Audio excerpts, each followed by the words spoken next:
Hi Ma'am Villanueva, have a good day. Today, I want to show you my way to compute the proposition of truth table, bitwise, and the conversion of decimal to binary. So now, let's proceed to computation. Let's go!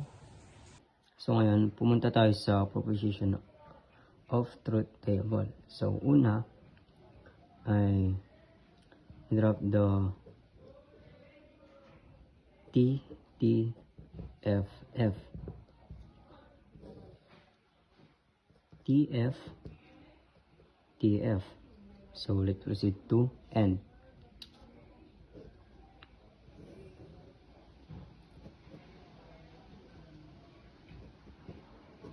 Dito sa end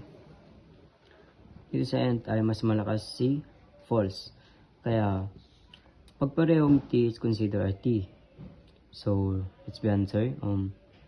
T is T. And dito sa pangalawa, TF, dahil may F siya, so magiging F siya kasi mas malakas si F dito sa end. So F and have a F, so F and F ulit. And let's now proceed to OR. Dito sa OR ay mas malakas naman dito si T. Unlike kay end naman malakas kay F. Kaya dito sa T, so it's both true, kaya magiging T siya. And true and false, so magiging T ulit siya. And dito sa pangatlo, F false and true, kaya magiging T ulit siya. And dito sa baba ay magiging false siya kasi it's both F. So F. And punta tayo sa pinaka-last, which is the not. Dito sa not ay kung T siya ay babaliktarin mo lang. So T ay magiging F.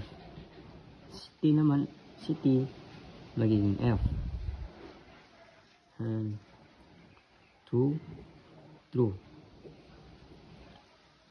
So it is the end of proposition of truth table, and let's now proceed to bitwise. So dito naman tayo sa bitwise.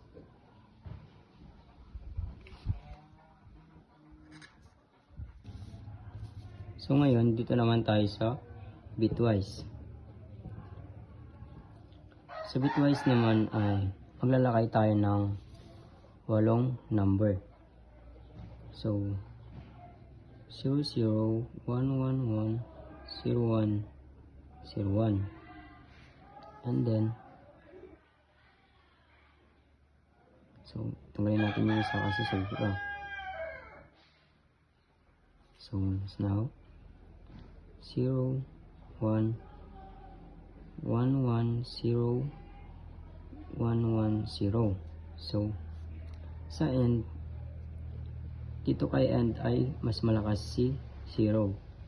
Kaya pag both 0 is equals to 0, 1, 0 is equals to 0, and 1, 1 is equals to 1. So let's solve. 0, 0 is equals to 0, 1, 0 is equals to 0, 1, 1 is equal to 1, 1, 1, 1, and 0, 1 is 0, 1, 0 is equals to 0, 1, 1 is equals to 1, and 0, 0 is equals to 0.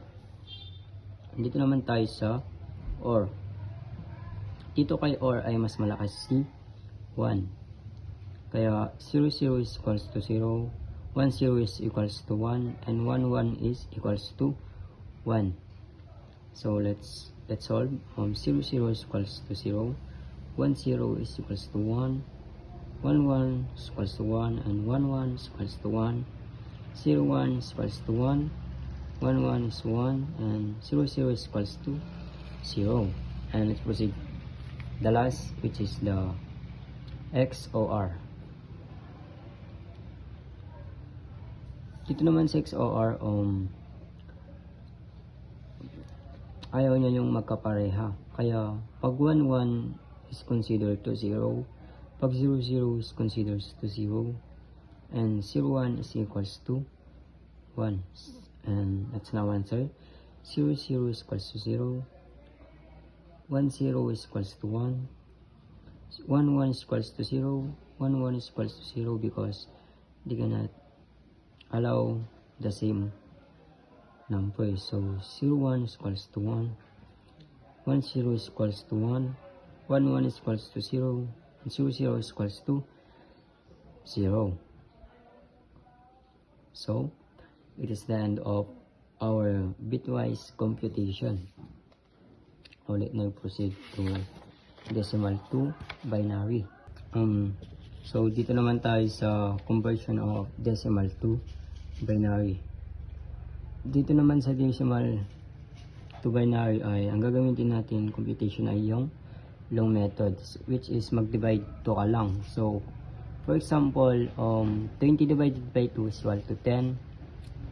Kaya magiging 0 siya kasi wala siyang 0.5. Pero pag for example is 25 is equal to 2 is 12 siya. 12.5 kaya magiging 1 siya. So let's start.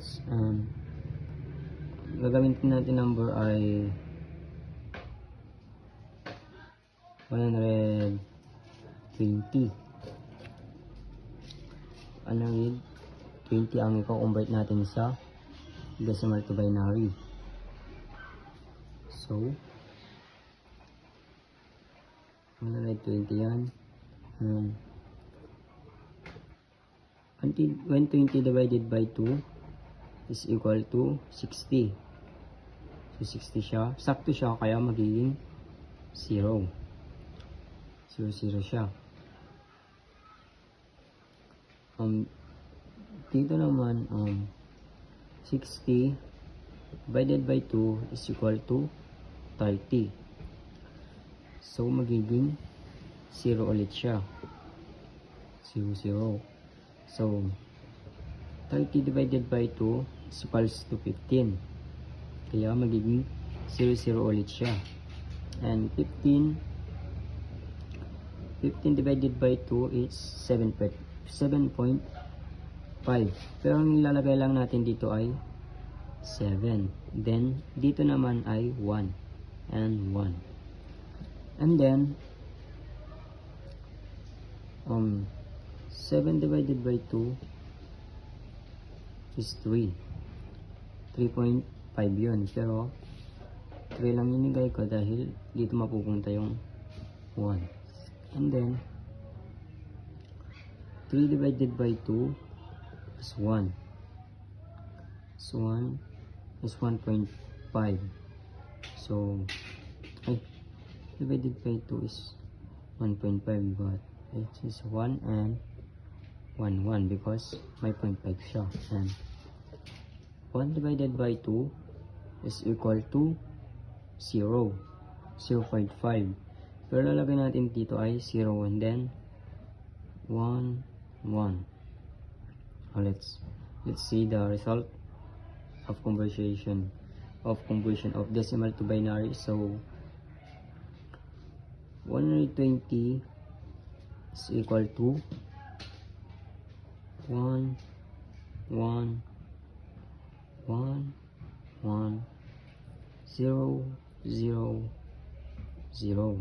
So it is the end of our conversion of decimal to binary. And thank you for watching.